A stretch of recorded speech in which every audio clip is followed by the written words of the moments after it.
지난 8일 순회역 출근하는 인파로 붐비던 시간, 사람들이 갑자기 넘어지며 뒤엉키기 시작합니다. 순식간에 와르르 밑으로 다 내려갔거든요. 뭐 쏟아지듯이. 속도가 정말 빨라요. 에스컬레이터가 갑자기 역주행해서 타고 있던 승객들이 넘어진 건데요.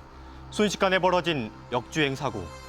다행히 생명에 지장이 있는 시민은 없었지만 14명이 부상을 입었고 그중 3명은 병원으로 이송됐다는데요. 출근 시간이라 사람들이 한창 몰린 순간에 벌어진 에스컬레이터 사고. 현재 사고가 있었던 순회역 2번 출구는 완전히 폐쇄된 상태인데요. 때문에 시민들의 불편함은 이만저만이 아니라고 합니다. 출퇴근하기에는 많이 불편하긴 하죠. 저쪽으로 가면 한 100m 이상 돌아가야 되죠. 처음 찾는 이들은 더 큰 문제가 있다는데요.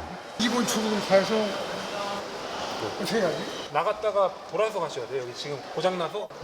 나가려는 출구가 막혀 있고 다른 길은 모르기 때문에 역 내부를 헤매는 상황이 벌어진 겁니다. 이제는 에스컬레이터 이용도 불안하다는 시민들. 해당 에스컬레이터는 2009년에 만들어졌는데 꽤 오래된 이곳. 어떻게 관리 중인 걸까요?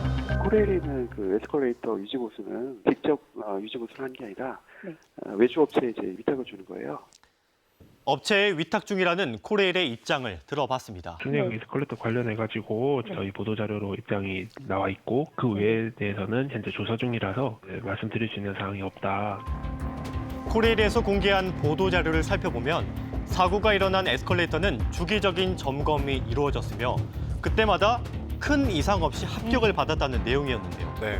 하지만 현재 사고 원인으로 기계의 결함이나 비정품 사용 의혹이 불거지고 있습니다. 자체 점검을 직접 해왔던 외주입 업체의 입장은 어떨까요?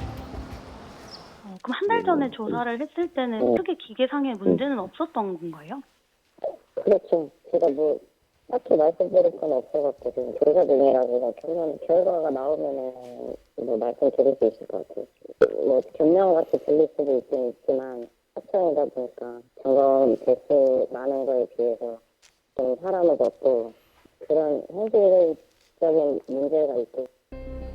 한 달 전 있었던 점검 결과 문제는 없다고 되어 있습니다. 네. 하지만 해당 검사를 신뢰할 수 없다는 의견도 있었는데요. 2020년 8월 자체 검사에서도 문제가 없었다고 보고됐지만 같은 달에 진행한 성남시 검사에서는 부품과 마모 문제가 제기됐습니다. 전문가 또한 이런 부분을 지적했는데요. 합격이 됐는데도 이런 사고가 났기 때문에 검사가 했는 것이 그게 중요한 게 아니라 누가 어떻게 받았냐가 가장 중요한 관건이 되고 있습니다. 해당 역을 이용하는 시민들 또한 점검 결과와는 달리 문제가 있었다고 얘기하는데요. 아침 저녁으로 출퇴근하잖아요. 올라가다 따닥따닥 소리 나고 그러고 깜짝 놀란 적이 좀 있었어요. 그때 저희가 올라갔을 때 한 몇 정가 역쟁하더라고요. 심지어 불과 한 달 전 역주행이 또 있었다는 겁니다. 상황이 이렇다 보니 역을 이용하는 시민들의 불안감은 커지고 있는데요. 이런 일이 일어나지 않을까 하는 좀 불편함? 좀 겁이 나죠. 그래서 손잡이 같은 걸 좀 잘 잡으려 그러고요.